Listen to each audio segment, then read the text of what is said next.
Estamos aqui para iniciar uma apresentação, um norte do que nós chamamos dos indicadores finalísticos das fundações de apoio. Eu vou ser breve porque eu acho importante, mais do que isso tudo, ouvir a opinião dos nossos convidados e os debates também, as perguntas, as curiosidades, porque é algo novo, novo entre aspas, né, porque isso remonta ao ano de 2006, então a gente apenas está retomando o fio da meada. Porque hoje em dia a gente sabe, a gente sofre com a, vamos chamar assim, na ditadura da análise contábil apenas para aferir nossas atividades. Então, aqui a gente está fazendo uma proposição diferente, de forma que a gente possa aprimorar, vamos chamar assim, e contribuir para a transparência e controle das nossas fundações. Então, chamamos de indicadores finalísticos das fundações. Eu vou ser rápido porque essa parte é bem chata. Aqui a origem foi debatida, como eu disse, no primeiro encontro lá entre o Confis e o Profis, que é a Associação Nacional de Procuradores e Promotores das Fundações e Entidades de Interesse Social, no ano de 2006, em Maceió. Inclusive, eu recomendo, existe um livreto sobre esse encontro que justamente fala sobre isso. Essa discussão, esse debate sobre a necessidade de indicadores finalísticos e desempenho, chama de desempenho das fundações. Então, isso ficou 12 anos parado, adormecido, entendeu? E agora, a partir desse ano, o Fernando foi o grande incentivador desse projeto, tá? E no ano de 2018, como eu disse, nós iniciamos esse projeto com o apoio das fundações, as co-irmãs, a FAC, FEC, Fiotec e FUSB, e apresentada às demais afiliadas durante nosso encontro regional do Sudeste, em FASUD. Então, aqui, o objetivo principal da consolidação, do estabelecimento desses indicadores é instituir um conjunto de indicadores de abrangência comum que possam ser publicizados, ou seja, dar transparência para a sociedade e também aos órgãos de controle. Então, tirando aqui um trecho da obra do nosso doutor Ayrton Grazioli, ele fala sobre isso em uma de suas obras. A finalidade social deve ser especificada de forma bastante clara, de modo a trazer segurança jurídica, importante, para todos os beneficiários pela fundação e também para aqueles com que mantiverem relações jurídicas. Ou seja, a gente ter informações, né, que dê essa segurança nessa relação e a certeza e a legitimidade da atuação das fundações de apoio. Além do mais, tem o propósito também de conceder ao gestor das fundações insumos para que possam analisar as atividades, aprimorar sistemas de governança, transparência, que possa dar uma visão das atividades finalísticas e não só a apreciação das contas, né, dos números frios da contabilidade. E, além disso, como foi dito aqui, a preocupação do Bruno, tá, é atender uma demanda que veio justamente a calhar do MEC e da NCTIC para que a gente possa construir esses indicadores para que a gente possa fundamentar a questão dos indicadores nos nossos credenciamentos, recredenciamentos e assim vai. Então, as coisas calharam nesse ano, essa demanda vir dos ministérios e a nossa necessidade também para que a gente possa um pouco frear essa ditadura contábil nas nossas fundações. Então, as premissas são importantes, que é uma preocupação de todos também, eu acho aqui, que é, como o Bruno mesmo disse, parecia que a gente tinha até combinado, mas não, as fundações e as universidades são muito diferentes umas das outras, das suas gestões, das suas formas de relação. Então, esses indicadores são apenas uma ferramenta de transparência das finalidades sociais das fundações. Os indicadores não servem como comparação de desempenho entre umas e outras fundações. Isso é muito importante. Então, ela não pode ter, essa ferramenta ela não tem esse viés. E os indicadores, logo, não são exaustivos. Eles estão sempre se aprimorando de acordo com a necessidade. Como é um projeto, é um piloto, a gente idealizou alguma coisa, mas isso não está formado, até porque isso vai ser discutido num outro fórum. Então, as características. Aqui a gente diz que as fundações, apesar de serem muito diferentes, têm algumas atividades que são comuns às fundações de apoio, que é a questão da gestão de projetos, cumprimento da Lei 8958, entendeu? Então, os indicadores eles vêm, é uma decomposição das atividades em números. Então, as características são como eu disse, são indicadores objetivos da instituição, entendeu? Pode aferir a questão do patrimônio, superávit, entendeu? E também estabelecer mínimos para avaliar as atividades finalistas. Então, é um complemento, como eu disse, à análise contábil das fundações. Então, a composição aqui foi projetado, né, foi idealizado 3 tipos de indicadores: finalísticos, administrativos e contábeis. Vamos lá. Os indicadores finalistas são compostos por bolsas e estágios, que a gente idealiza que seja o ideal. A quantidade, entendeu? Aí a gente tem a explicação da motivação por que a gente entende que as bolsas e estágios são importantes para que a gente tenha o indicador da sua quantidade. Os projetos de pesquisa iniciados no exercício, que medem o número de projetos geridos no ano e a criação de novos conhecimentos, tecnologia e inovação. Convênios firmados, vai no mesmo sentido dos contratos. Os contratos firmados também. Ou seja, é a capacidade que a Fundação tem de atrair recursos para a universidade, além daquelas do orçamento. Fonte de recursos recebidos, se são públicos, se são privados, se são de sociedade de economia mista, entendeu? E tem como origem discriminar a origem dos recursos, de onde vêm os financiamentos, se é da causa do petróleo, se é a causa da energia elétrica. Então, a gente tem uma visão mais ampla de onde vêm os recursos, para onde estão sendo aplicados. Tá? Aqui tem a quantidade de unidades ou universidades CTs apoiadas, que vai dar uma noção do tamanho da fundação e o tamanho do que ela representa na gestão dos projetos. Tá? A questão dos itens importados também é um item muito importante, porque, como o Fernando disse, ferramenta do Quem Somos, a gente observou que a gente importa muito, muito, muito. Então, a gente precisa... É um dado importante que a gente precisa ressaltar, que aí dá um destaque ainda mais à nossa atividade. As obras realizadas, que têm uma conexão com a contabilidade, que são o ativo fixo edificado através da fundação e a contribuição da expansão da capacidade da entidade de ensino e pesquisa, da ICT da universidade. Então, são itens que a gente considera importantes que contêm nos indicadores. A força de trabalho auxiliar, que são as pessoas que são contratadas no âmbito dos projetos, são seletistas, são prestadores de serviço, ou seja, é para dar uma amplitude a essa conjunção de capacidades no âmbito dos projetos. A informação sobre as empresas nativas ou startups que são fomentadas no âmbito dos projetos. No caso, o apoio a incubadoras e parques tecnológicos. Teve um destaque importante agora no marco legal, que dá a possibilidade das fundações serem entidades gestoras desses ambientes, são os ambientes promotores de inovação. Eu acho que é um dado importante. Os cursos lato sensu, que são a questão da formação complementar das especializações da sociedade, as pessoas que vêm à universidade para ter maior experiência, expertise nas suas atividades, e outras linhas de apoio que forem possíveis e distintas, e outras linhas de apoio e CTs e IFES que a Fundação tenha e não seja nenhum desses outros. Então, e eventualmente a ideia de que, caso não são itens que são, vamos dizer assim, imprescindíveis, são importantes, mas caso em algum desses itens não se aplique, a Fundação deve justificar por que não, motivação, porque, como já disse antes, cada universidade tem uma forma de agir, de lidar com as fundações de apoio. Agora, são os outros indicadores, o segundo tipo de indicadores, os indicadores sociais, são importantes.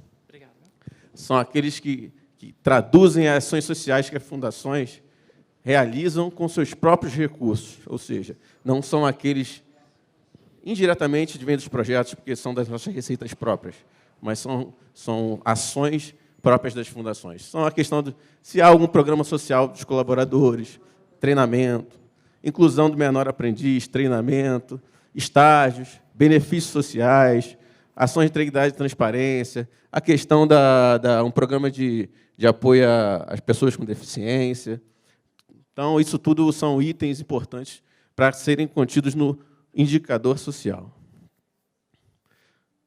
E, por fim, não podia faltar, lógico, os indicadores contábeis, que a gente imagina que sejam importantes. A formação do superávit, evolução do superávit, patrimônio, a evolução do patrimônio próprio e de terceiros, que são os patrimônios dos projetos, e imobilizado com recursos de terceiros. Então, esses são os indicadores contábeis. E aqui, por fim, eu vou encerrar. Qual é a ideia? Entendeu? É que cada um de vocês, esse slide vai ficar disponível para todo mundo, para que as fundações se familiarizem com ele, com os indicadores, entendeu? Identifiquem os itens dos projetos e qualquer coisa a gente está à disposição. Isso é um projeto que está em evolução, vai ser discutido ainda na autorregulação, na segunda fase, com a presença da Andif, CGU, AGU, e assim vai. Então, como a Daniela e o Sávio comentaram aqui, é um projeto que vai ser construído em conjunto pelas pessoas que compõem o sistema e, especialmente, os órgãos de controle. Então, aqui a gente tem a bibliografia que foi consultada para que a gente possa iniciar esse trabalho. Tá? Não está aqui, mas eu recomendaria, e eu até estou lendo também, as obras literárias do nosso doutor Luiz Fabião, que são importantes também nesse sentido, e eu recomendo também que todos tenham conhecimento. Tá? Não citei porque eu ainda não estou maduro ainda para... seria muita ousadia, ainda mais com a... E também eu gostaria de compor essa bibliografia consultada, nosso doutor Eduardo Paes, Sábio Paes, nosso guru. Então, pessoal, como eu disse, eu queria ser breve, porque é mais importante ouvir as pessoas, os doutores que estão aqui, que vão nos dar qualquer subsídio para aprimoramento ou não dessa nossa proposta, e a impressão deles sobre isso, o que eles acham sobre isso, e assim a gente vai depois dar espaço para todo mundo debater. E alguém ficou com alguma dúvida sobre isso, ou a gente faz depois, né? Senão vai dar muita confusão. Então, eu gostaria de convidar aqui para cima. Desculpa, foi corrido, porque eu acho importante a gente ouvi-los. E eu repito, esse material será disponível para todos consultarem, debaterem, a gente vamos em frente. Então, eu gostaria de convidar aqui acima o doutor Ayrton Grazioli, promotor de justiça de fundações do Estado de São Paulo. Fique à vontade. Doutor Luiz Fabião Gasques, procurador de Justiça do Estado do Rio de Janeiro, e foi promotor de Justiça de fundações também do Estado do Rio de Janeiro. Seja bem-vindo. Doutor professor Orlando Afonso, atual diretor da Fundep, atual diretor da FUNAP e ex-reitor da UFG. Agradeço novamente a presença de todos e estamos abertos e ansiosos para ouvi-los. Começaremos pela esquerda e direita, esquerda. Quem se propõe? Bom, boa tarde a todos. Obrigado, em primeiro lugar, à organização pelo convite para participar dessa mesa. Meio em cima da hora, meio de improviso, mas dado que é um tema sobre o qual eu tenho trabalhado na minha gestão como reitor, como pró-reitor anteriormente, eu tenho alguma experiência na elaboração de modelos com a utilização de indicadores para as universidades ao longo desses últimos 12 anos. Eu acho que essa experiência pode ser útil nessa discussão nossa aqui. Os recursos das universidades... Bom, queria cumprimentar todos os componentes da mesa, prazer compartilhar esse debate com vocês e cumprimentar todos os presentes, sobretudo o pessoal da minha fundação, que está aqui presente em bom número, a assessoria jurídica também, das duas outras fundações, são 3 fundações na Universidade Federal de Goiás, estão todos aqui representados. A questão de indicadores é uma questão antiga no âmbito das universidades e é crucial, porque, no nosso caso, a distribuição de recursos entre as universidades depende desses indicadores, depende de um modelo que utiliza alguns indicadores que foram definidos e aprimorados desde a década de 90. Isso é importante porque, antes da existência de um modelo, de uma matriz, chamada hoje de matriz de outros custeios e capital, os recursos eram distribuídos no balcão. As universidades iam ao MEC e, no balcão, dependendo da sua força de negociação, elas conseguiam aqueles recursos necessários para a manutenção. Algumas, obviamente, conseguiam mais do que outras. Então, o modelo tinha a intenção de homogeneizar essa distribuição com critérios consensuados, bem definidos, e eliminar, na medida do possível, o balcão. Isso não foi eliminado, eu já digo de antemão, o balcão continua existindo, numa proporção muito menor. Em alguma medida, a gente entende também que o Ministério da Educação precisa ter uma reserva para cobrir situações emergenciais que são corriqueiras no nosso ambiente. Mas isso foi uma construção. A elaboração desse modelo, a definição desses indicadores, foi uma construção de muitos anos, e nada simples. A gente podia pensar em vários indicadores, né, para medir ou avaliar a situação de cada universidade. Mas, como o modelo é um modelo para distribuir recursos para manutenção, essencialmente para manutenção, a variável essencial é estoque. E estoque, para nós, é aluno, né? Essa é a variável mais importante, é aluno. E o aluno, aí, com várias particularidades, várias características, tem peso do aluno, se dependendo do curso. Um aluno de medicina custa mais que um aluno de pedagogia, naturalmente.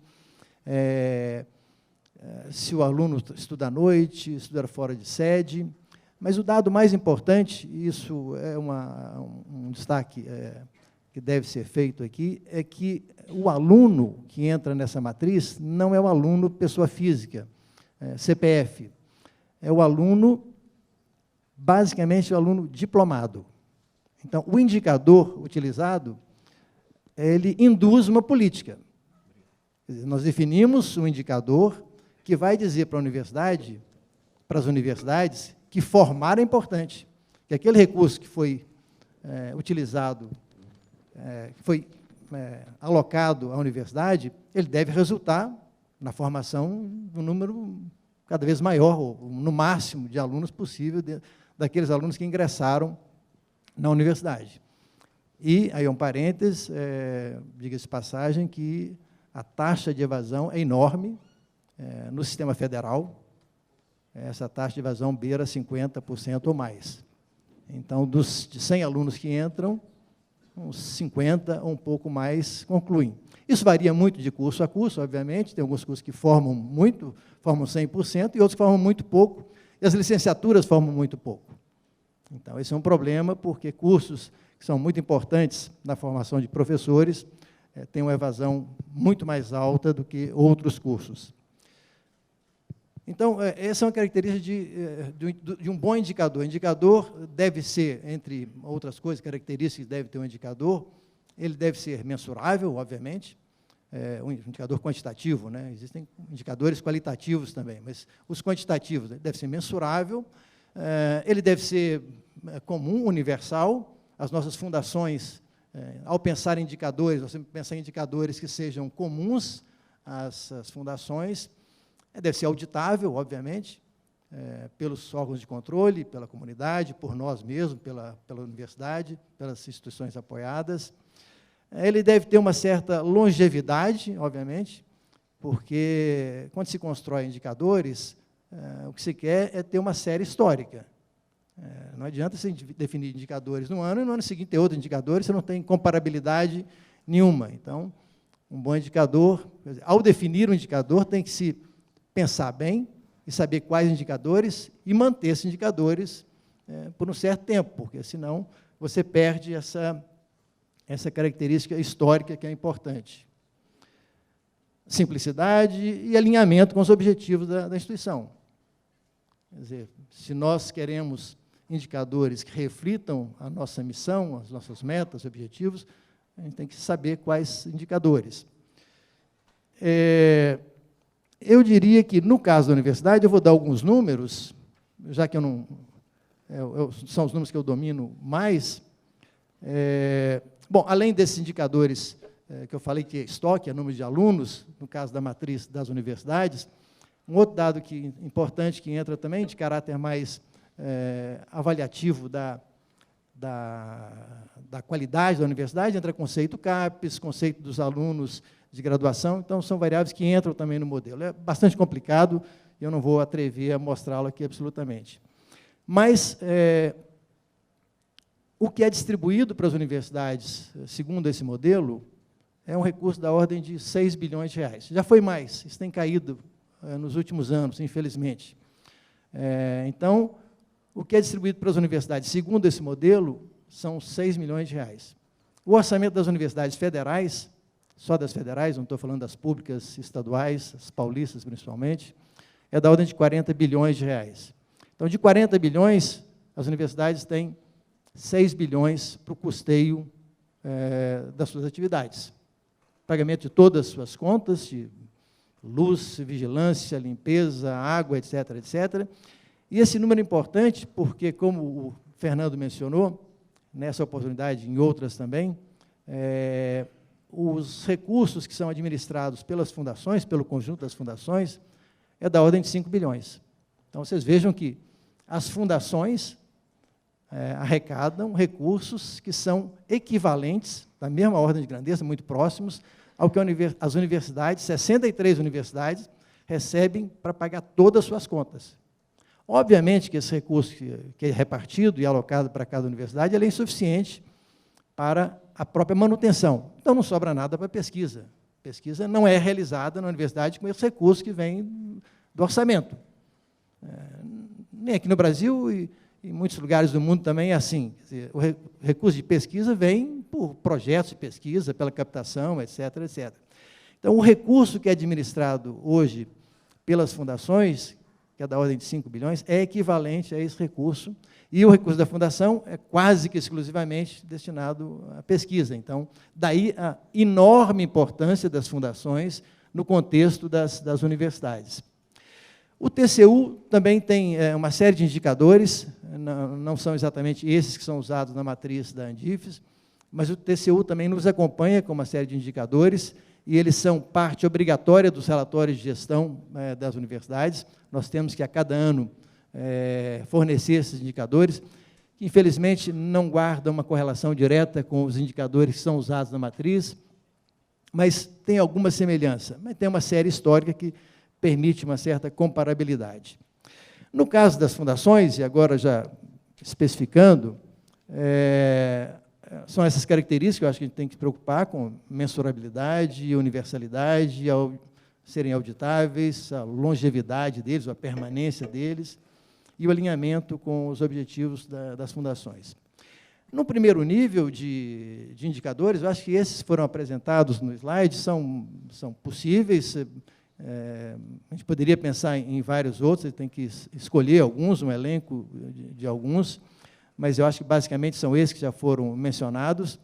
Mas eu acho que um indicador essencial, que não está, que não foi elencado, e que deve nos prender a atenção, nos forçar a trabalhar um pouco mais, já que ele não é tão simples assim, qual é o impacto do que é feito pelas fundações na pesquisa, na inovação. Quer dizer, nós somos fundação de apoio. Então, o que significa isso? É um jargão entre nós, reitores, dizer que 90% da pesquisa realizada no Brasil é feita nas universidades públicas, federais e estaduais, as públicas de uma maneira geral. É esse o dado. Agora, desse 90%, dessa produção que é feita no Brasil, que é bastante significativa, em termos de artigos, principalmente, infelizmente, não na mesma proporção em patentes, e produtos e processos, mas qual que é a contribuição nossa para esse resultado? O que significa isso? Eu acho que significa muito, mas eu não sei medir. Na minha fundação, eu estou lá 6 meses apenas, nem teria como, mas eu tracei como meta que nós vamos procurar saber isso. E como saber isso? Recuperar toda a informação do passado talvez seja difícil, mas se a gente definir isso agora, nós podemos, ao cobrar os relatórios de prestação de contas, do final de cada um dos processos, exigir que lá, além dessa prestação de conta contábil, que o coordenador, a equipe, coloque também quantos alunos passaram por ali, quantos pesquisadores estavam envolvidos, quantos trabalhos foram publicados, quantas teses e dissertações foram defendidas, quantas patentes foram registradas. Então, isso, na minha fundação, não sei se em outras isso é feito, mas na nossa fundação isso não é feito, e eu, pelo que perguntei ao Fernando rapidamente hoje, isso, em geral, não é feito também. Eu tenho absoluta certeza que isso nos fortalece, e muito, porque boa parte desse resultado de pesquisa que nós temos é resultado do trabalho que é apoiado pelas fundações. Então, finalizando, poderia falar um pouco mais, mas finalizando, eu acho que esse é um tema muito relevante. Nós, nas universidades, somos compelidos, somos obrigados a estabelecer indicadores, somos cobrados pelos indicadores. Lá, no modelo de distribuição de recursos, é um modelo de partição, então há uma disputa. Aqui não é o caso, não há disputa, nós estamos definindo indicadores de forma muito tranquila, muito consensual, então a gente tem absoluta tranquilidade para saber quais são os indicadores, e eles são importantes para a visibilidade das fundações, interna e externamente. Eu não tenho dúvida que os tempos próximos, futuros, acenam com sérias dificuldades para as universidades, possivelmente isso vai refletir nas fundações também, de alguma medida, e cada vez mais nós precisamos dizer o que nós fazemos. Universidades, mas fundações também. Nós precisamos ter a sociedade do nosso lado. E dar visibilidade, dar conhecimento, ter os nossos folders, FUNAP, Fundep e outras fundações inúmeros, onde isso possa ser visto e acompanhado, não apenas nos relatórios, mas pelas pessoas de maneira geral, eu acho que nos fortalece como sistema. Muito obrigado. Obrigado, professor Orlando. Só complementar, o senhor fez uma pergunta. Qual é o impacto das fundações na pesquisa? Na verdade, a gente vai ter a noção disso a partir do momento que a gente tiver esses indicadores. Acho que é um bom começo para responder essa pergunta. Hoje a gente não tem essa resposta. Okay? Agora nós vamos passar para ouvir um pouquinho do doutor Ayrton Grazioli. Presidente do Confis, professor Fernando Pellegrino, e especialmente pelo brilhantismo desse evento, que se retrata pelo público maciço, interessado e bastante participativo.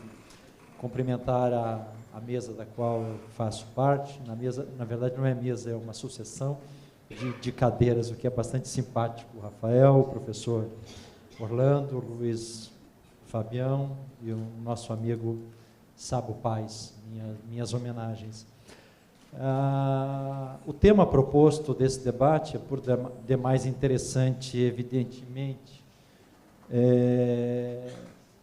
porque inovador. Pensar em indicadores para a aferição do sucesso no exercício das atividades e atingimento dos meios por parte das fundações, meios esses que a gente não pode esquecer, que é de fomento ao ensino, à extensão, à pesquisa e o desenvolvimento tecnológico. Eu acho que é algo que não só as fundações estão a clamar já há um bom tempo, porque isso certamente vai colocá-las numa situação muito privilegiada, porque vai estampar em pinceladas bastante coloridas a importância do trabalho que elas desenvolvem, mas também as instituições apoiadas, a sociedade civil e especialmente os órgãos de controle externo dessas organizações,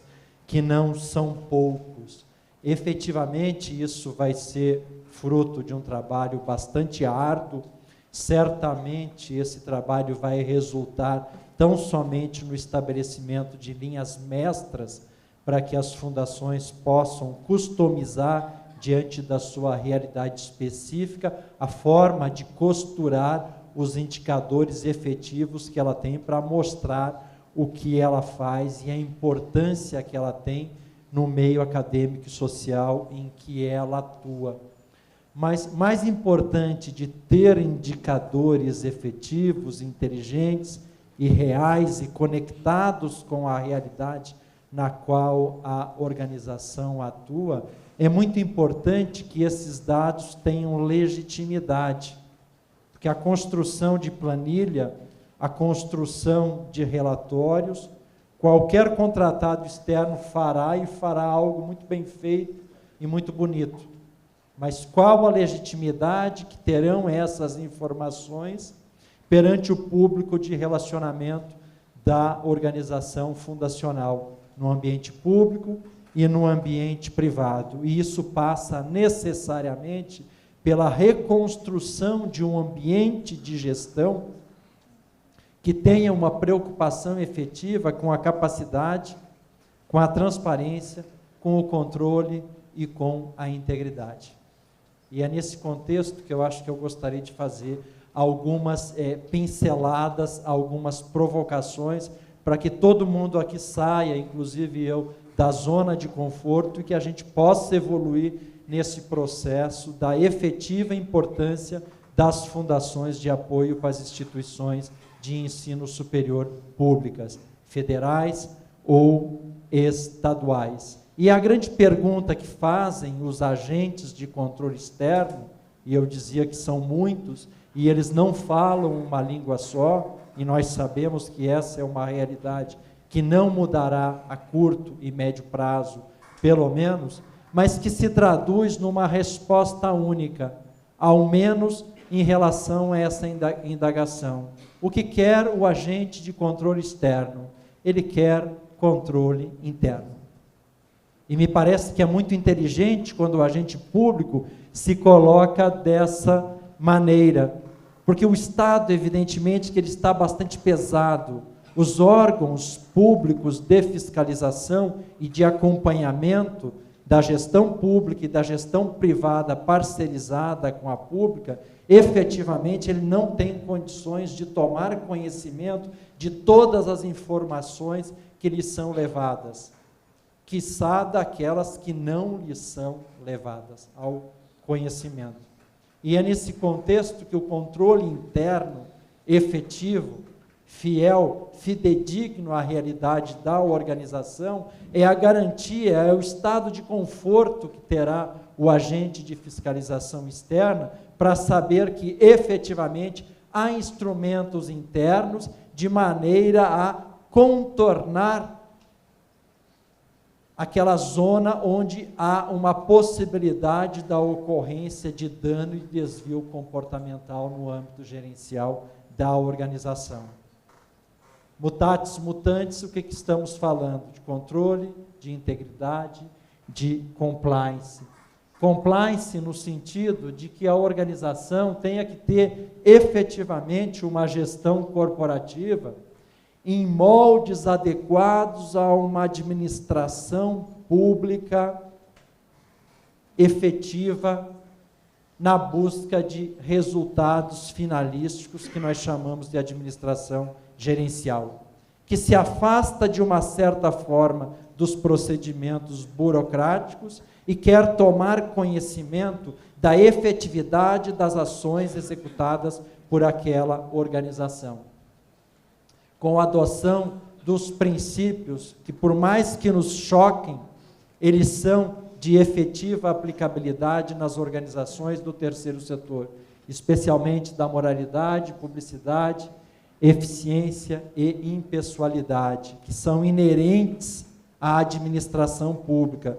Mas quando a gente fala de gestão de recurso que pertence à sociedade como um todo, e esse é o ambiente das organizações do terceiro setor e certamente também das fundações privadas, onde se administra recurso e interesse da sociedade como um todo, efetivamente esses princípios são esperados a serem obedecidos e observados, no sentido de que o patrimônio social da fundação pertence, de certa forma, também a uma ambiência onde há um imanente interesse público.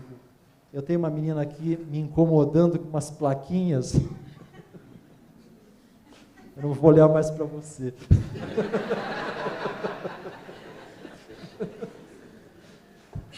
Eu eu sou bom soldado, e hoje em dia é bom que sejamos bons soldados, viu? Senão o sargento vai nos puxar a orelha. Eu vou ser rápido e vou cumprir os 5 minutos. Quais são as ferramentas esperadas num ambiente de uma gestão onde há a preocupação com o ambiente da integridade? Primeiro, um sistema de governança valorizando a integridade e os resultados finalísticos. E vocês sabem para que as fundações elas existem, especialmente as fundações de apoio às universidades públicas, com uma cultura interna e um envolvimento permanente de todo o corpo funcional da organização, que começa com o processo de uma preocupação em ter um sistema de integridade, mas que não termina nunca. Porque se a organização achar que o processo tem um começo, meio e fim, ela se perde e o seu procedimento estará totalmente desmoralizado ao curso do tempo. Com a implementação de políticas internas contra a prática de desvios comportamentais. E é esse o objetivo de um sistema de integridade, porque ele busca prevenir a ocorrência do dano, ou se a ocorrência do dano estiver tangenciando a sua ocorrência, que haja sinais efetivos de que ele vá ocorrer, ou se, numa situação mais infeliz, o dano efetivamente ocorreu, a irregularidade efetivamente foi perpetrada, que a própria gestão organizacional dê sinais daquela ocorrência para garantir a própria organização tomar as medidas reparatórias em tempo adequado, antes de ter a ação externa dos órgãos de fiscalização. O que se busca com isso? O abandono de um discurso que vigorava até pouco tempo, que fazer aquilo que a legislação determinava era o suficiente. Hoje não basta.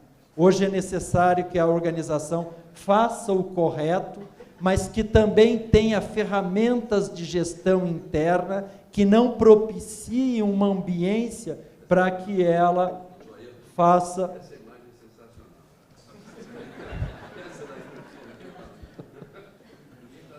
Precisa mudar. E vejam que esse senhor, ele abandona as muletas e ele se comporta como um jovem de 20 anos. E ele acredita nisso. E isso nos faz pensar que tudo é possível. A adoção do princípio republicano da renovação dos cargos, especialmente na alta administração da organização. A vedação do acúmulo de funções para evitar a ocorrência de conflitos de atribuições. Uma preocupação superlativa da organização com a composição dos seus órgãos internos na alta administração para que sejam efetivos e participativos e republicanos. Com uma preocupação do que será publicizado e aquilo que é estratégico da organização que precisa ser reservado na ambiência interna. O planejamento sucessório, metas de performance adequadas aos indicadores que vocês devem construir, porque senão, amanhã depois, isso não demorará, algum órgão de fiscalização externa vai construir esses indicadores. Com educação continuada, com rotinas procedimentais claras e pré-definidas na organização, sem o arranjo da oportunidade, segregação de funções, identificação dos pontos vulneráveis na gestão. Ninguém mais que vocês sabem onde estão os pontos vulneráveis no dia a dia da atividade executada pela entidade. Com uma política de gestão de público para o ambiente interno e para o ambiente externo. Regras claras tratando de hipóteses similares ao nepotismo. As fundações pertencem à iniciativa privada. O nepotismo não é um demônio para a iniciativa privada, mas é esperado que a organização trate dessas questões no seu regramento, no seu estatuto, no seu regimento, nos seus regulamentos. Da mesma forma, no tocante às partes relacionadas. A empresa do professor que é conselheiro pode contratar na fundação? Se pode, mediante que critérios e regras pré-definidas e absolutamente transparentes. Gerenciamento de riscos com plano de contingência para quando eles ocorram.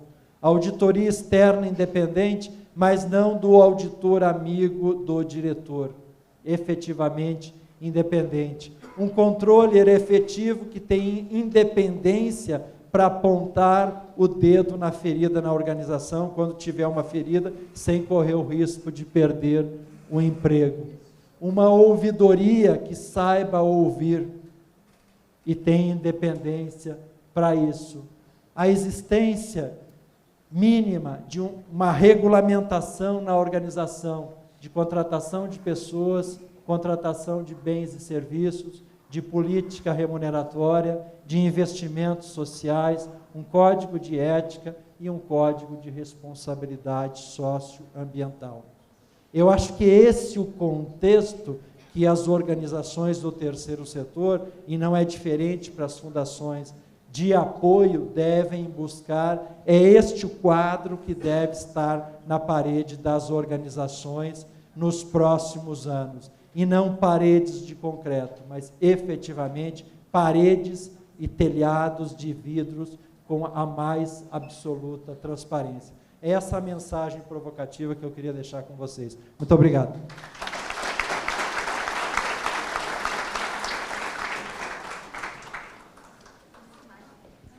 Bom, em primeiro lugar, quero agradecer ao professor Peregrino a lembrança do meu nome, porque eu já estou afastado de fundações faz 16 anos, que eu sou procurador e saí da provedoria.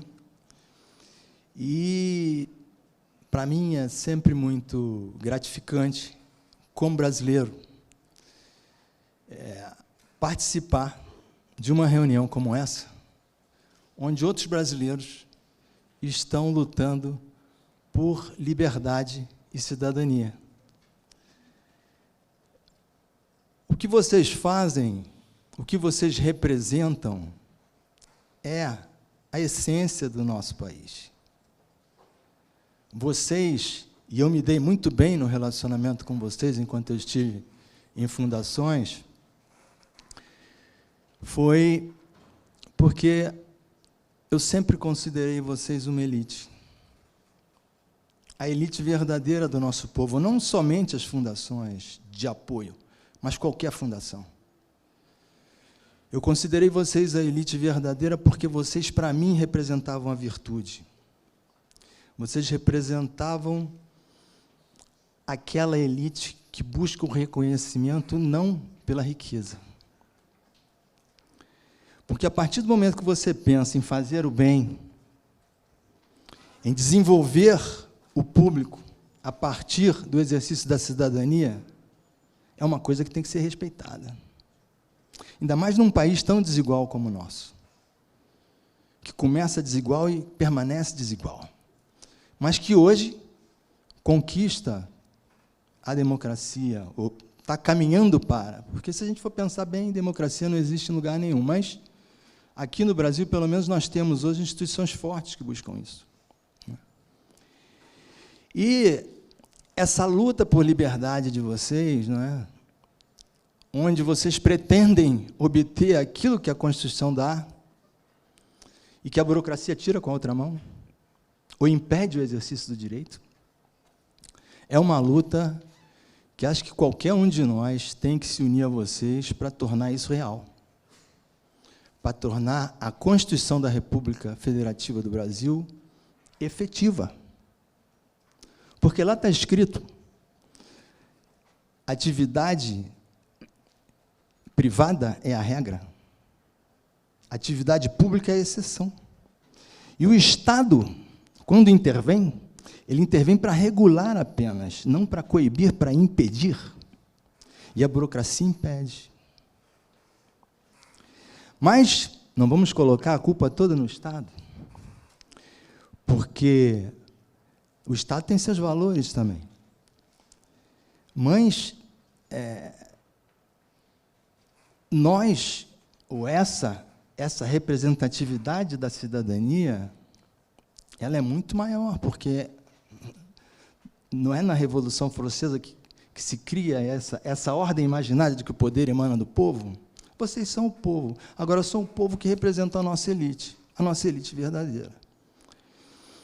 Então, o que vocês estão pretendendo hoje, com esse movimento, com essa mobilização, com essa iniciativa do professor Peregrino de liderar esse movimento, com a iniciativa dos colegas que vêm aqui participar, é exatamente estabelecer, ela já está me apontando 5 minutos, exatamente estabelecer novas relações entre liberdade e poder, cidadania e autoridade.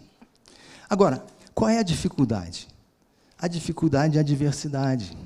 Porque, como vocês são a sociedade civil representada através de fundações, vocês são extremamente diferentes. Cada um é de um jeito. Eu estava subindo aqui essa rampa, como um senhor na minha frente estava dizendo assim, como é que a gente vai fazer índice num projeto de música, e o outro tem um projeto de matemática, e o outro tem um projeto de física? Como é que a gente vai fazer isso? Como é que a gente vai criar um indicador para isso? Só há um caminho. É a verdade. E a verdade até é um fundamento bíblico. E todo o nosso direito nasceu da religião. Esses valores, essa ordem imaginada que a gente cria, não é? Ela faz parte desses valores que são passados para nós. Nós, humanos, a gente vive uma realidade dual. O que é real, o que é material, essa cadeira, essa mesa, e o que é uma ordem imaginada, ou seja, os deuses, as lendas, não é? A nossa boa-fé. Isso tudo determina, primeiro, que vocês, se para mim vocês são uma elite, isso pouco importa, porque eu sou um só. Eu tratei vocês como elite quando estive lá, mas eu sou um. Vocês têm que convencer todos a acreditar que vocês são uma elite, que vocês representam a elite verdadeira. E isso só através da equidade. Só, ele me dizia, e a régua, como é que eu vou fazer uma régua reta? Porque a equidade é exatamente isso. A equidade é aquela régua do alfaiate, aquela régua de pano. Ela consegue medir as curvas. A régua reta, a régua rígida, que é a lei, o regulamento, a portaria, não. Então, só através de um processo de autorregulação, dessas individualidades, onde vocês se submetam aqui aos princípios, aos conceitos que a Constituição dá. Porque através dessa criação do justo, é que vocês vão conseguir se desenvolver, conseguir alcançar essa liberdade essencial para o desenvolvimento da atividade de vocês. Certo? Então, tem tempo aí? Tem? Que ela não botou mais Então, gente, esse movimento de vocês é muito bonito, eu tenho certeza que vai prosperar, mas é preciso que a gente tenha, vamos dizer, certas consciências, certas maturidades, para entender que é impossível você regular por uma lei o terceiro setor. As fundações de apoio, os projetos. O que se pode fazer é exatamente criar uma transparência. Se é um projeto, quanto é a receita, quanto é a despesa, quanto é a parcela de reinvestimento, quanto foi imobilizado com ele, ou seja, quanto ficou daquilo para a universidade. Porque a única diferença, vocês também não podem ser tratados como empresas, porque não são empresas, porque a empresa visa o lucro. As fundações não visam lucro, elas visam parcela de reinvestimento. Então, o que vocês têm que mostrar é a parcela de reinvestimento. aquele valor que está sendo reinvestido naquela fundação que vai repassar uma série de benefícios para aquela universidade. Porque o terceiro setor, as fundações de apoio, elas foram criadas para isso, para captar receita no setor privado, para aplicar no setor público. E essa receita, ela se manifesta através da melhoria dos salários dos professores que participam de projetos, melhoria das instalações da universidade, que recebe essas receitas, e a própria fundação aplica, melhora, cria possibilidades melhores de laboratório, enfim, de investimento para os alunos da universidade. Essa é a ideologia do terceiro setor. Então, esse caminho da autorregulação, me parece que é o único que vocês têm para poder alcançar a liberdade e a cidadania que vocês merecem e que está na Constituição e que até hoje vocês não sentiram, não tiveram possibilidade de usufruir dela. Tá? É essa que eu queria falar para vocês. Muito obrigado.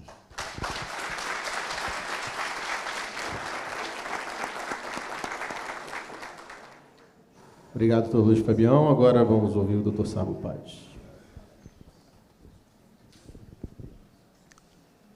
Meu cordial boa tarde a todos e a todas. Já recebi a placa, assim, mal comecei, já vi aqui que ela... Mas a minha situação é muito tranquila. Por quê? Porque eu não sabia que viria, eu não sabia que ia participar e não sei o que falar. Está muito fácil, presidente Peregrino, está muito fácil eu participar desse painel. Né? Mas como ele começou da esquerda para a direita, eu ouvi. Né? E como os palestrantes e todos os integrantes aqui dessa mesa são muito bons e fizeram excelentes reflexões, eu vou fazer algumas, então. Dentro dessa contextualização de indicadores, é importante uma identificação de que não existe entidade sem autonomia. Na verdade, não existe pessoa sem autonomia. É o sonho de todos nós, sermos autônomos, autossuficientes. Não existe autonomia sem sustentabilidade. Não é possível sermos autônomos sem sermos sustentáveis ou sustentados. Aí que se insere qualquer uma das pessoas jurídicas e nessa, em especial, essas pessoas fundacionais que apoiam determinada área. E é sobre isso que eu vou conversar com vocês. Aonde se encaixam esses indicadores? Da seguinte forma, nós temos que pensar qual é a missão das fundações que apoiam esses institutos de ciência, essas instituições de ensino superior. Qual é a missão dela? A lei colocou uma série de campos, né, que foram, ao decorrer desses anos, desde os tempos do nosso Luiz Fabião Guasque, né, até hoje, ao tempo do Ayrton Grazioli. Colocou a pesquisa, o ensino, a inovação, o desenvolvimento institucional. São esses os campos, essas são as finalidades com as quais e para as quais as fundações devem atender junto à universidade. Houve uma série de evoluções e esclarecimentos com relação ao dimensionamento desses campos. Essa atuação da fundação, ela deve e pode, junto à universidade e junto ao maior capital das universidades, que o nosso reitor muito bem colocou, que são os alunos. É o maior capital que nós temos. Essa mensuração deve ser feita com relação aos alunos, aos próprios professores, aos próprios pesquisadores, no que eles produzem, com a colaboração, com o apoio da fundação. O que eles produzem? Foi colocado até na exposição, foram levantados alguns pontos aqui. Os resultados das pesquisas, das monografias, das dissertações, das teses, que são publicadas, ou publicadas quando das defesas, ou publicadas em outras revistas ou em outros.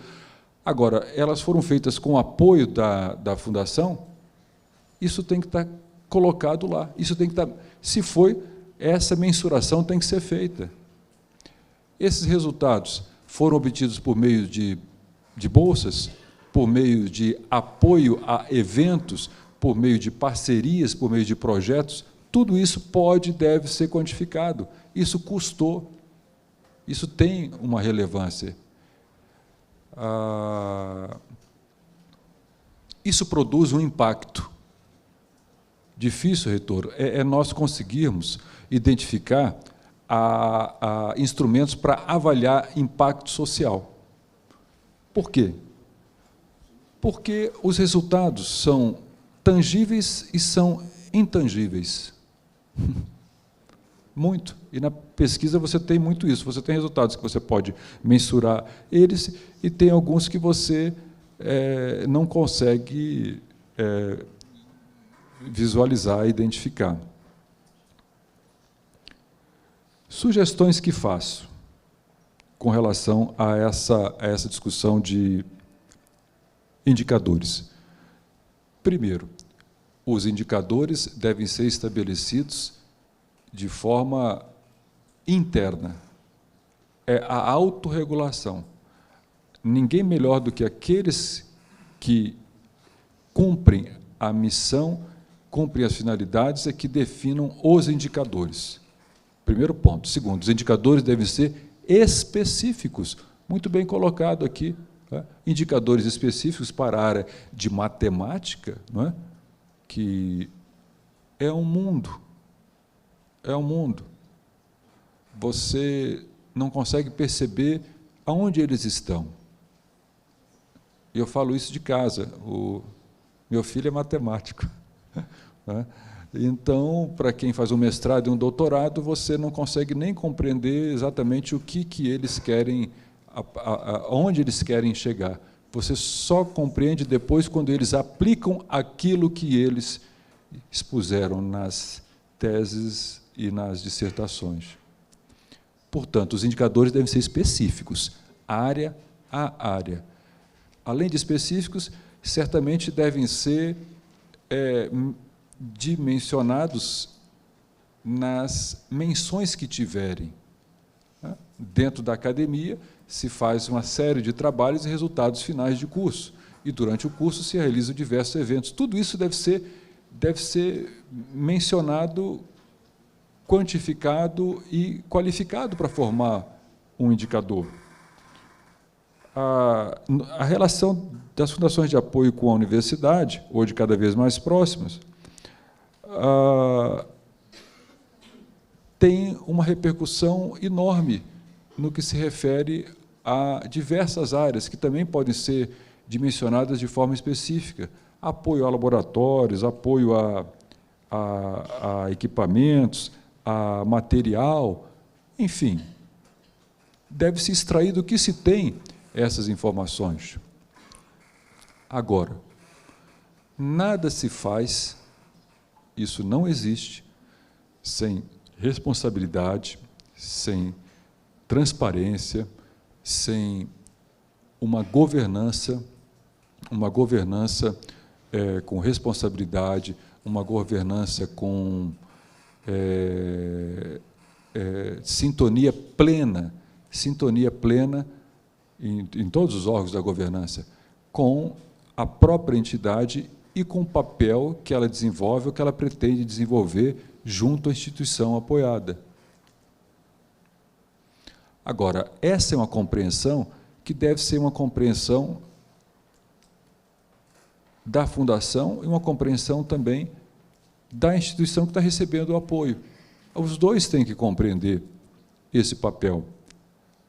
Até porque, em números, a expressão, como foi colocada aí, a expressão do recurso é muito significativa, mas não é publicada, ela não é mensurada, ela deve ser mensurada, ela precisa ser mensurada.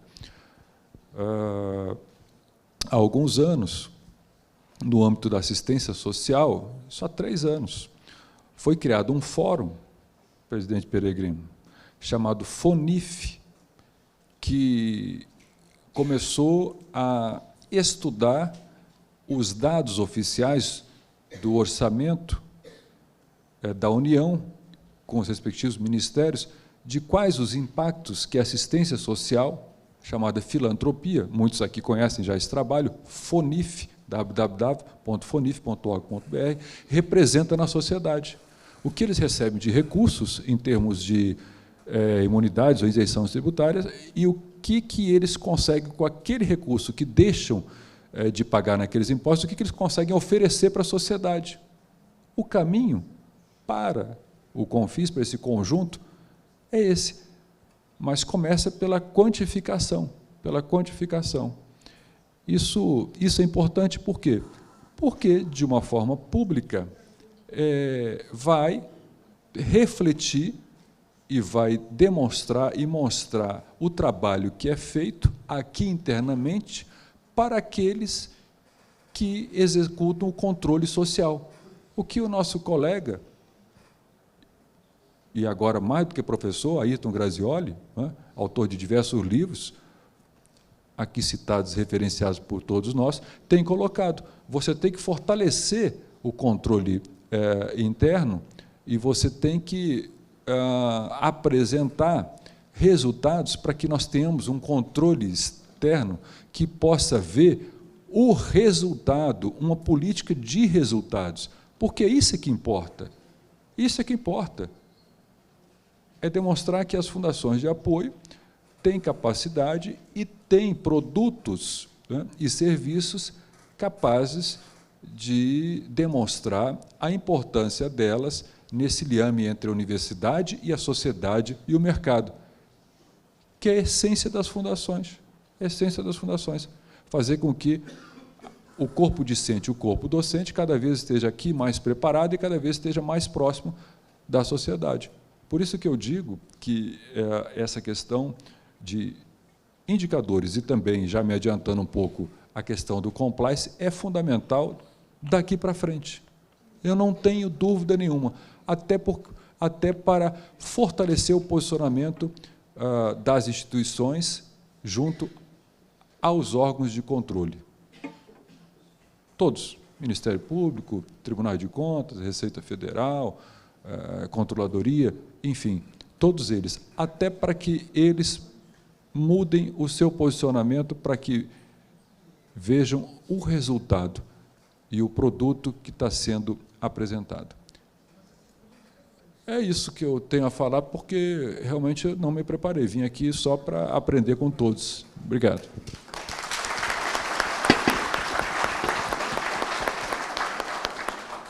Agradeço. Desculpa pela surpresa. Não estava combinado. Gostei. Gostou? Ótimo. Bom, agora a gente vai abrir a oportunidade de vocês fazerem as perguntas que acharem necessárias, esclarecimentos, considerações. Primeiro, parabéns a todos os nossos convidados, professor Orlando, obrigado pelo seu viés reitor, universidade, afinal de contas, as fundações de apoio só existem se entidades como a sua, que você representou como reitor, fale, se expresse, muito importante isso. Nosso caro doutor Ayrton, pelo seu brilhante papel que faz em São Paulo, nós admiramos, queremos, tenho até inveja do senhor, vou dizer aí para um procurador do Rio de Janeiro. Uma promotoria de fundação com esse doutor Ayrton à frente dá muito mais segurança esse trabalhar do que, eu vou lhe confessar, o meu estado não está assim, premiado com essa iluminada participação do doutor Ayrton. Doutor Fabião, que resgata a sua história, o nome dele é Liberdade, vamos chamar assim, Fabião Liberdade. Eu admiro ele porque ele defende a liberdade. Esse é o princípio que ninguém pode se afastar dele. O resto tudo vem por gravidade, não é isso? Sem fazer a rima, mas eu acho que ele deu o tom muito importante. E, doutor Sabo, você não precisa ser convidado, você está sempre convidado ao Confis, eu só vinha todo Confis. Os seus livros são... Eu entro na sala de um procurador, eu vejo aquele livro assim, desse tamanho, assim, eu conheço ele, cara, você conhece? Eu conheço, doutor Sabo, ele está sempre no nosso seminário. Aí o promotor já fica meio assim. O livro é mais conhecido que o autor. É um negócio incrível, incrível. A pessoa não sabe quem é. Mas o livro é eterno. Né? Então, doutor Sabo, mas todos tiveram um papel assim muito importante, um fio condutor, que é a autorregulamentação. Vocês se lembram que nós aprovamos essa linha de conduta do Confis de promover e buscar a autorregulamentação. E isso foi o tom que deu trazer aqui nessa mesa ontem, na mesa da abertura, o secretário de controle da CGU, totalmente devotado à causa da autorregulamentação. Vocês viram isso, como também a AGU está fazendo, e agora os promotores. Mas, quero dizer o seguinte, os indicadores, nenhum indicador é perfeito. O indicador procura mostrar uma determinada realidade, mas não mostra tudo. Vamos dizer o PIB, por exemplo. O PIB, nós somos a 9ª economia do planeta, mas somos, em compensação, um dos mais desiguais países do mundo. Discrepâncias de renda absurdas, mas o PIB não revela isso. Nem tampouco o PIB per capita, também não revela. Mas um tal de Amartya Sen, na ONU, um dia, uns 20 anos atrás, criou o famoso IDH, que já foi um pouco melhor, porque sintetizava 3 vertentes: a renda, a saúde e a educação. Tudo na tentativa de produzir números, né, quantidades, que pudesse revelar a qualidade daquilo que estava sendo avaliado. Eu me guiei muito, na época, pelo IDH, mas depois vieram os outros indicadores. Na verdade, a gente está querendo sair da pré-história, porque esse negócio de dizer que as fundações de apoio são boas ou ruins, que as fundações de apoio, algumas são boas, outras ruins, sem dizer em que você está se baseando, não é conveniente para ninguém. E hoje nós somos vítimas disso, e digo com maior franqueza. É muito difícil chegar e assistir uma fundação ser fechada, ou ser ameaçada de ser fechada, porque não está cumprindo regra tal, regra tal. É muito cruel isso. Uma fundação não pode ser fechada. Corrige-se o rumo dela, corrige-se a direção, intervenha nela, faça ela fazer o seu dever, ensine ela a fazer o seu dever, vele por ela, como diz o Código Civil, mas não chega a jogar o bebê e a água suja fora. E é isso que fizeram, por exemplo, em Minas Gerais. Estão fechando uma fundação, a FEOP de Ouro Preto, tradicional fundação, porque não sei o quê, não interessa, corrija-se, faça-se o que tem que fazer, mas não se omita, não venha ao final promover o fechamento de uma fundação. Já que o terceiro setor é símbolo da liberdade do capitalismo do Estado brasileiro, então vamos preservar e vamos ampliar. Assim fez os Estados Unidos da América. Então nós estamos um pouco na pré-história. E qual é a nossa métrica? É aquela métrica que faz a curva, como você falou, do alfaiate, ou a régua linear fria que não nos mede? Não sei qual é a métrica. O que o Rafael promoveu aqui foi uma provocação. Se não é isto, se não são os convênios que nós fazemos, por que são os convênios que ele propôs como indicador? Porque a nossa missão de fundação de apoio é diferente de uma fundação de direito privado igualzinha, mas que dá um apoio, assistência às crianças, aos idosos e assim por diante. A nossa missão é trazer recursos, é captar recursos, contratar recursos, conveniar recursos, para apoiar a pesquisa, o ensino, a extensão e o desenvolvimento institucional. Eu vejo assim, eu estou me baseando na lei. A lei é 8958, é pão, queijo. O meu papel de fundação de apoio é fazer isso. E como é que eu meço isso? Desdobre essa missão em vários números, em vários aspectos que você encontra a razão. Aí vem a proposta acho que a Ayrton também falou, o senhor também falou, todos falaram. Vocês querem indicadores de impacto. Qual é o impacto desses convênios, desses números, sobre a produção acadêmica, sobre o desenvolvimento científico e tecnológico? Bom, isso aí é outra história também. A CAPES deve estar se envolvendo nisso há muitos anos, há 50 anos, 70 anos, o CNPq também, criados em 1950. Até hoje se briga pelos indicadores de desempenho do CNPq, se vale patente, se não vale patente, se a publicação é A, é B. Isso tudo é uma briga que tem 60 anos. Como é que eu vou entrar nessa briga de impacto? Claro, vou procurar aferir o nexo entre o papel da fundação e a produção da universidade. As universidades são ranqueadas por critérios internacionais. A minha universidade está lá, sei lá, terceiro, quarto lugar, quinto lugar, mas lá tem 350 em cima dela. A USP, a Unicamp, estão mais em cima um pouquinho, mas enfim, nós somos ranqueados, os professores são avaliados. Agora, o nexo entre o papel da fundação e aquela produção fica meio difícil de fazer, mas é um indicador de segunda geração, eu diria. Eu diria que esses indicadores que a gente pode proteger aqui dentro são indicadores de primeira geração. Saímos da idade da pré-história para botar alguma métrica. Não é a melhor, é ruim, Peregrino, isso aqui não fez. Tudo bem, mas você tem outro? Qual é o outro? Eu não sei. Então tá bom, então vamos fazer esse, depois a gente corrige com o outro. Mas temos que ter a defesa. Nós, da Fundação, essa é a nossa luta, a nossa saga, nós temos que defender o terceiro setor. E contamos com a inteligência de vocês, seus livros, nós vamos ler todos eles. Mas queremos tirar consequências práticas. Precisamos ter um discurso quantificável, métrico, valorizado por testemunhos. A minha instituição, a COP, ela é o maior centro de pós-graduação de engenharia, um dos maiores centros de pós-graduação do Brasil e da América Latina. Produziu muitas coisas. Graças à sua fundação, graças a um visionário, há 55 anos lá, que criou um negócio que depois virou fundação.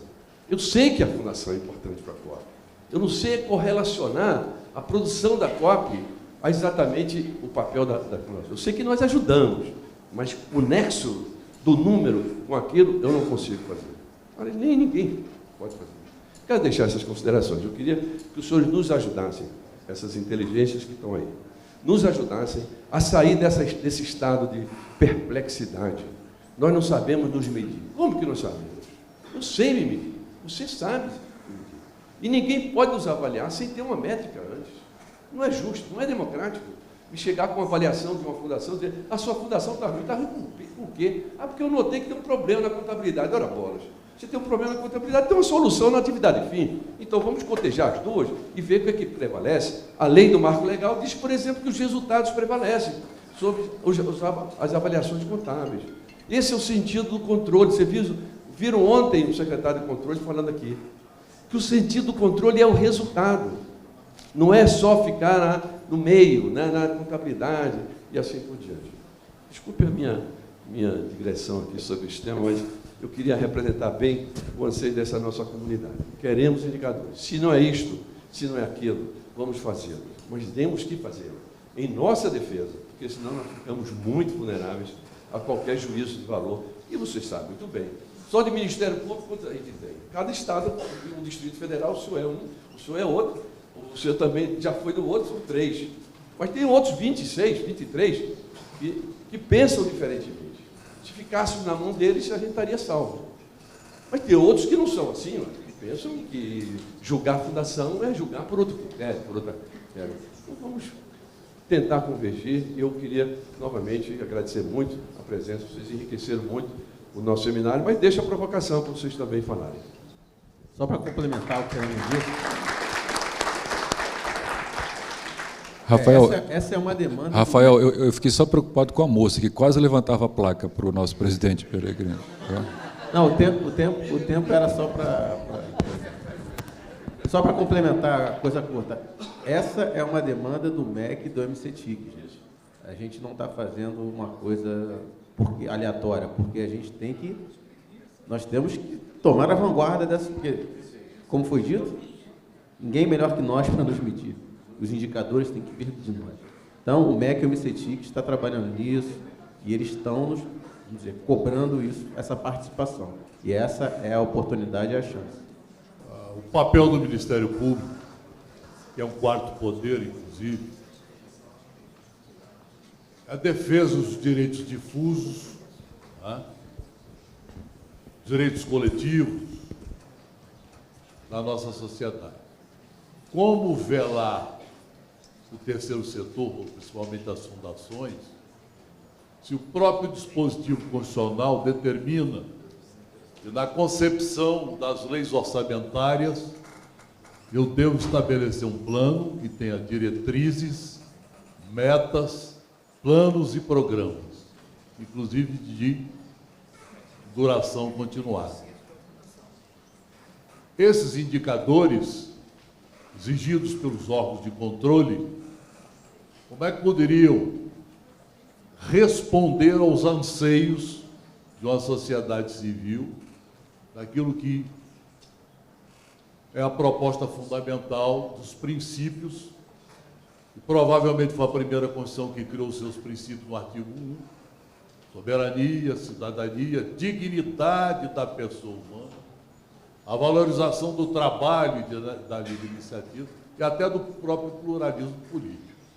Porque mesmo sendo um órgão de contas, Tribunal de Contas, e um órgão auxiliar do Congresso Nacional, cabe a ele, lógico, ao cumprir o seu papel, tanto que tem a cadeira do Ministério Público no próprio Tribunal de Contas, velar para que esses direitos sejam respeitados e atendidos dentro dos aspectos da coletividade, dos direitos difusos, e atendem toda a sociedade de um modo geral. Qualquer um pode responder? Eu vou até passar para os colegas, porque a pergunta é difícil, eu vou passar para eles. Estou brincando. Estou brincando, eu vou começar a responder, estou brincando. Correr. Eu já ia socorrer, mas para avisar. Eu sei, meu amigo. O professor fez uma reflexão incrível aqui, né? Ele falou desde os objetivos, né, do nosso Estado Democrático de Direito, falou dos direitos sociais, dos direitos fundamentais que precisam ser garantidos e respeitados e concretizados. E também do próprio Ministério Público. Ele está aqui para quê? Para fazer o quê? Para atender o quê ou a quem? Democracia, e como foi colocado aqui, logo no início da fala até do colega Fabião, a democracia ela tem que ser conquistada a cada momento, ela tem que ser concretizada a cada momento. O importante é que nós temos instituições, e essas instituições elas têm que realmente fazer o seu papel, e o seu papel tem que ser construído a todo momento, ele tem que ser construído. Hoje, inclusive, nós debatemos até no próprio Ministério Público se ele deve continuar a fazer o que está fazendo, tá? Ou se ele está fazendo mais do que pode fazer. Essa é uma discussão, inclusive, na universidade que nós temos hoje, tá? com contato com os nossos futuros mestres e mestres, doutores. Nós estamos discutindo isso. Por quê? Porque a legitimidade do Ministério Público, que não deve, em nenhum momento, e nem Poder Judiciário, definir políticas públicas, executar políticas públicas, esse não é papel de promotor e de juiz, não é papel. Tá? O papel é dos nossos governantes por meio das suas instituições executivas. Esse que é o papel. Então, a sua reflexão foi super interessante por causa disso, para que nós possamos pensar e repensar essa atuação. E importante é termos, só vou fazer um outro comentário para depois os outros colegas vão agregar e muito mais as suas reflexões, no sentido que qualquer instituição que executa uma parcela, qualquer que seja, de política pública, que também é essa instituição para a qual estamos aqui e na qual estamos aqui hoje, ela deve apresentar resultados, tá? E deve dimensionar os seus resultados, deve publicar seus resultados, deve tornar os seus resultados transparentes, sabe? Por quê? Porque o que os órgãos de controle social eles querem? Eles querem ver, eles querem perceber, eles querem entrar, verificar e ter as evidências do que foi feito, tá? Ter as evidências do que foi feito. Isso que é importante. Bom, são essas reflexões iniciais. Passo para o nosso colega Fabiano e para o Fabião. O senhor foi muito feliz e foi no ponto. No ponto. Porque a questão é a seguinte: nós temos uma democracia liberal, está na Constituição, e temos um Ministério Público que é o defensor do regime democrático, também está na Constituição. E temos uma antinomia, qual é? A concentração da decisão e a concentração do poder. Então, isso está errado. Não está errado? Porque a diferença entre um Estado autoritário e um Estado democrático é exatamente essa. O Estado autoritário, ele concentra informação e decisão. O Estado democrático, ele reparte informação e reparte a decisão. Fraciona a informação e fraciona a decisão. Então, quanto mais nós fracionarmos a decisão, mais democráticos nós seremos. Quanto mais nós concentrarmos a decisão, mais autoritário nós seremos. Nós tivemos um exemplo aqui. Todos nós expomos. Nos submetemos, uns submetemos mais, outros submetemos menos, mas todos nós fracionamos. Cada um virou para aquela plaquinha e deu o seu jeito, não é? E dessa dialética saiu um consenso. E a plateia não sofreu tanto. Mas o Peregrino, como ele concentra a decisão, ele é o chefe, ele falou, negócio de plaquinha comigo não cola. E ele fez exatamente o que fazem com ele. Quando ele vai lá com as quantidades, esse negócio aí para mim não cola não, rapaz. Isso aí, isso aí não interessa, esse negócio, eu não gostei disso aí não. Essa tua assinatura não está igual àquela outra. Sabe como é que é? Então é isso. É isso. A luta de vocês é exatamente por democracia. E o Ministério Público, e aí é que vai a minha crítica, minha culpa, porque a minha instituição, que eu amo de paixão, que eu acredito, que estou muito honrado de estar junto desses colegas, de estar no meio de vocês, que representam, como eu já falei, a elite, ela tem sido uma pedra no sapato de todo mundo. Ela, em vez de desenvolver o regime democrático, que é a busca de liberdade de vocês, de captar receita no setor privado para aplicar no setor público, ele, em vez de ajudar, ele cria obstáculo. Ele, em vez de fazer cumprir a Constituição, ele nega a efetividade da Constituição. Ao invés dele criar mecanismos para solucionar os problemas, ele cria mais problemas. Então é essa a situação. Agora, tem uma saída.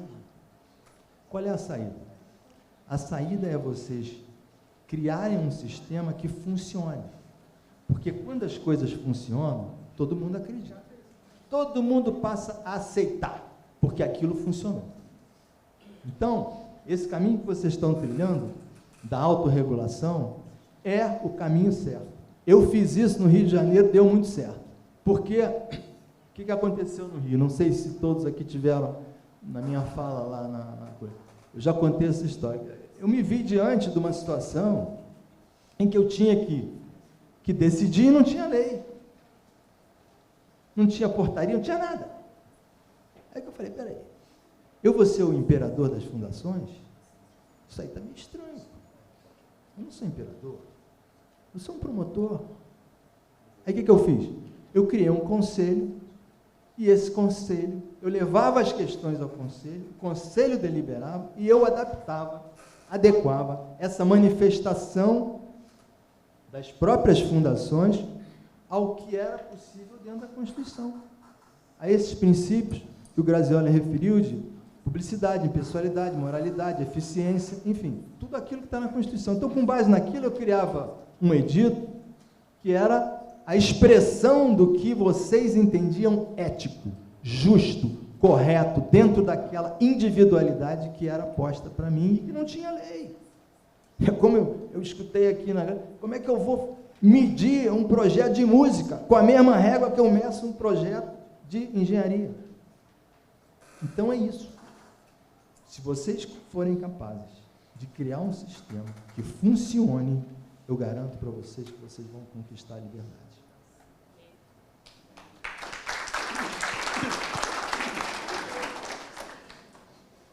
Mais alguém? Bom, acho que aqui vamos encerramos aqui a mesa. Eu quero dizer que eu estou imensamente grato, privilegiado, pessoalmente, o Confis também, pela participação de todos, dos senhores aqui com a gente, compartilhar um pouquinho. Eu fiz algumas anotações que eu vou levar a estudar um pouquinho, considerar, e eu gostaria de agradecer a presença de todos. Muito obrigado, uma boa noite.